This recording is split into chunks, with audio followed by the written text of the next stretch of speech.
Kisah hari Jumat dan dibukanya gerbang akhirat. Orang tidak percaya yaitu hak siapa saja, saya itu tidak wajib dipercaya, sebab kepercayaan, keyakinan, iman, itu pemberian Allah, tidak bisa dipaksakan keberadaannya di hati orang. Kalau Allah menutup hati orang itu, mau didongkel, dibitel, diobengi, ditata, dikeceri jeruk, diokak-okak, disuleti petasan, tetap saja orang itu tak akan percaya. Walau Rasulullah SAW hadir di hadapan orang tersebut, tetap saja tak akan percaya. Apalagi saya orang biasa. Nyatanya zaman Nabi, Abu Jahal dan kawan-kawan tetap tidak beriman kepada Rasulullah SAW. Jadi orang tidak percaya itu tidak perlu diyakinkan, karena ditutup semua lubang inderanya oleh Allah. Kisah hari Jumat, percaya silakan, gak percaya juga tidak dilarang. Hari Jumat itu Syaidul Ayam, atau Gustinya hari. Di akhirat itu kalau hari Jumat, pintu gerbang akhirat dibuka. Orang yang disiksa tapi tidak menjalankan dosa double, artinya dosa misal karena riba dan dosa lain. Di hari Jumat itu masa libur siksaan. Tapi kalau dosanya double-double, ya hari Jumat tetap disiksa. Yang libur dari siksaan di hari Jumat para ruh orang yang sudah meninggal dari zaman Nabi Adam sampai sekarang ini, berdiri di gerbang akhirat, menunggu kiriman doa dari orang yang hidup di dunia. Wajah mereka semua menghadap ke langit. Mereka berjubel-jubel seperti semut, penuh sesak. Yang hari-hari biasa tidak disiksa, mereka memakai pakaian putih seperti orang yang memakai pakaian ihram. Dan yang sebelumnya disiksa pakaian mereka ancur-ancuran, sobek-sobek. Ada yang dirantai kaki tangannya, dan ada yang wajahnya hancur, perutnya hancur, ususnya terburai dan lain-lain kengerian. Mereka semua berjejal menunggu kiriman doa dari orang yang masih hidup. Wajah mereka semua tengadah menghadap langit.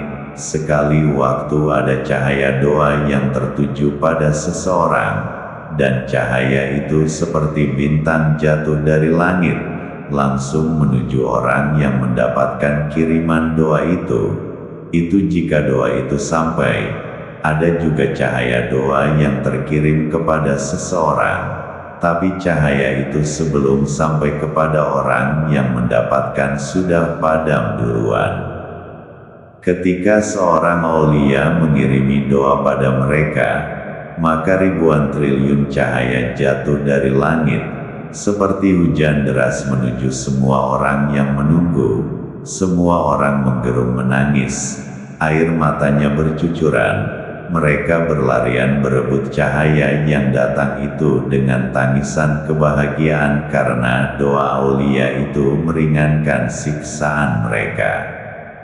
Jika seorang aulia mengucapkan, Ilaruhi jamil muslimin wa muslimat, wal mukminin wal mukminat, fi babul akhirat, lahumul fatihah, langit yang gelap mendadak terang benderang.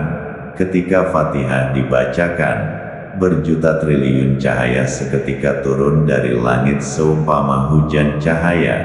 Seketika suara tangis bergemuruh, dan ruh-ruh itu berebut cahaya syafaat itu, dan siksaan mereka yang mendapatkan cahaya itu akan mendapatkan keringanan, setidaknya untuk sampai Jumat depan. Ketika jasad meninggal dunia, dan seseorang itu punya kedudukan di langit, maka ruh keluar dari jasad, dibawa malaikat maut ke langit.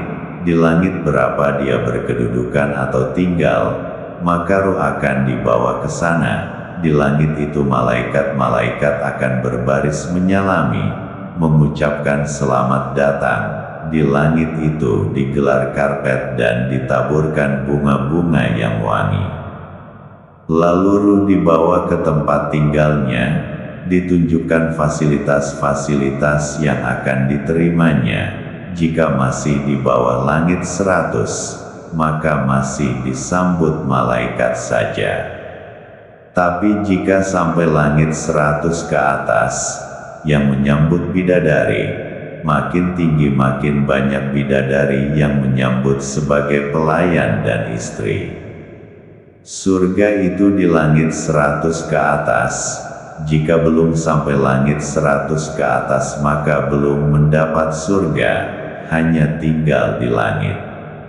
Untuk melewati langit 1 sampai 100 itu manusia harus membelinya dengan amal ibadah yang ikhlas. Untuk sampai kepada langit 100 ke atas, manusia harus menerima kepedihan ujian-ujian dari Allah.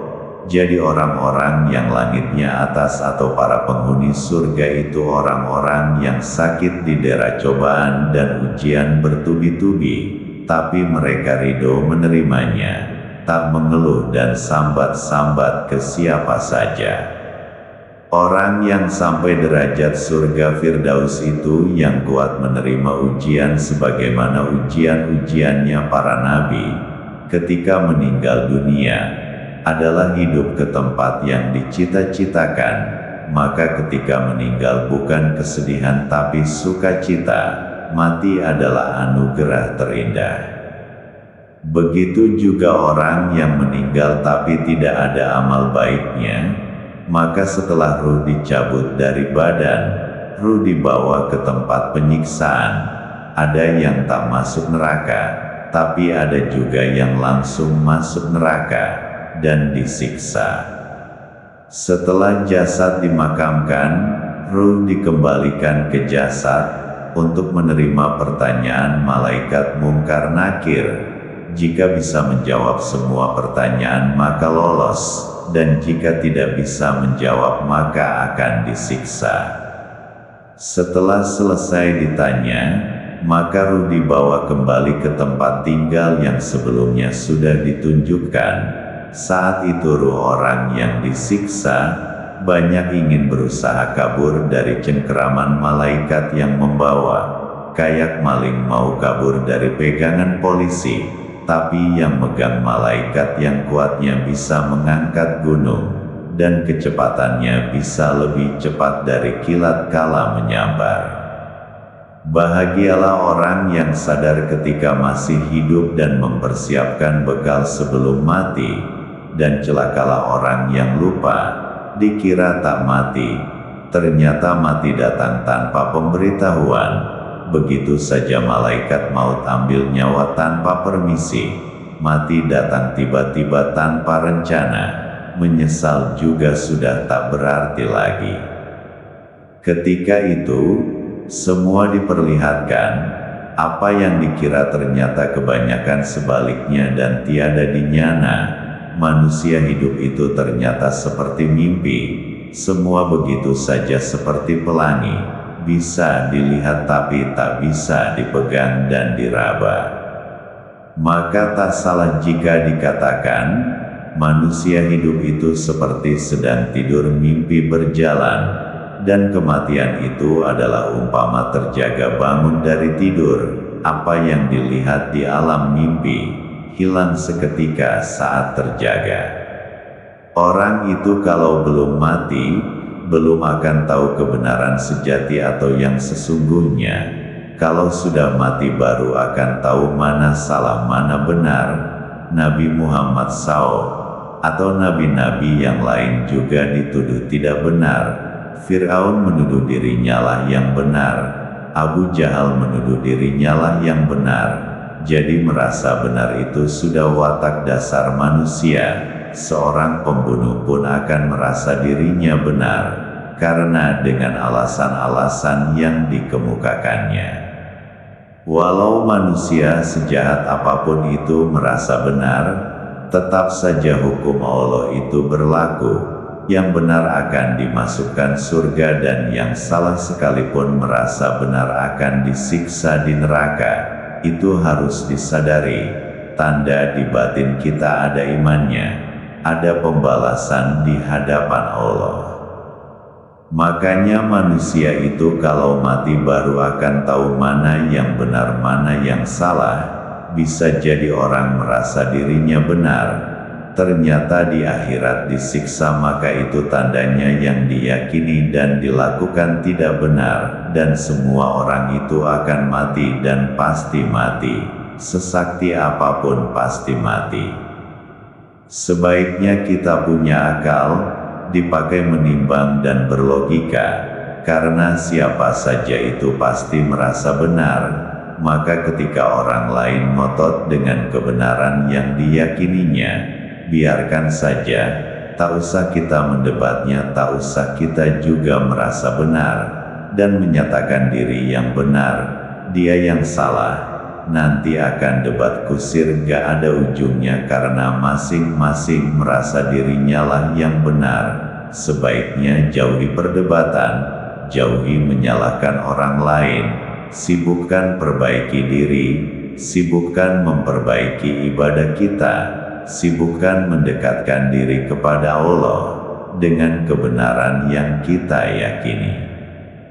Kayak pemain sepak bola, kamu pemain, di luar lapangan adalah penonton, kamu dibilang penonton, hidungmu pesek, lalu kamu marah, sakit hati, lalu kamu bantah penonton, lalu kamu lempar sepatu ke penonton, lalu penonton membalas lempar sepatunya ke kamu sendirian, penonton sestadion banyak, semua punya sepatu, kira-kira siapa yang rugi? Dibilang hidungmu pesek, biarkan saja, itu juga tak merubah hidungmu jadi pesek. Gara-gara dibilang semua orang di stadion sepak bola kalau hidungmu pesek, tak usah sakit hati. Hidungmu adalah hidungmu sendiri, bukan pinjaman mereka, bukan beli nyicil, bukan hidung kreditan. Misal dibilang hidungmu beli kreditan belum lunas sekalipun, jangan marah, difitnah itu akan dapat pahala sabar. Boyau dewasa sedikit, jangan hanya masalah sedikit membuatmu marah dan terpancing masalah. Jadilah manusia yang berhati legowo, luas, sabar, itulah tanda perpindahan dirimu dari sifat tercela, pemarah, menjadi sifat yang terpuji, sabar dan menerima. Dan Allah itu beserta orang-orang yang sabar dan iblis itu beserta orang-orang yang pemarah. Sang Kiai